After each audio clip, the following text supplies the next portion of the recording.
Hey, what is up YouTube? DemonsFox here, and today I'll be doing an overview, finished look at the project bike number 1, which is the 80cc 2-stroke Huffy Santa Fe.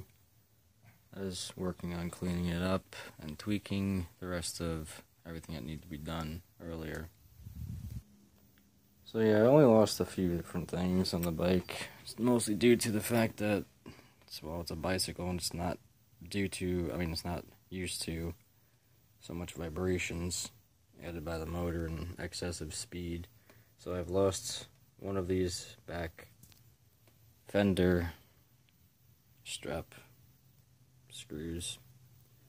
I re-Loctited everything and used new hardware. I also got the U-joint brace installed on the front end of the motor, which I finally found out that's what it was used for, because it wasn't in the manual. I couldn't find anywhere what it was used for, and the pictures depicted installation without this plate, so go figure.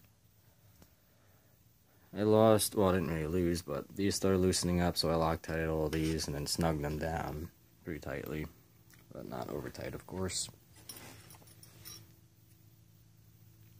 I also worked on cleaning up a lot of the chrome parts, especially this back rim, which cleaned up pretty nicely.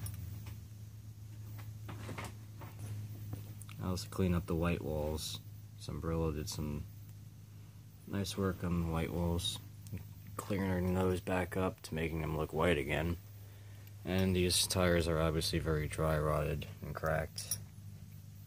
If this would focus. There we go.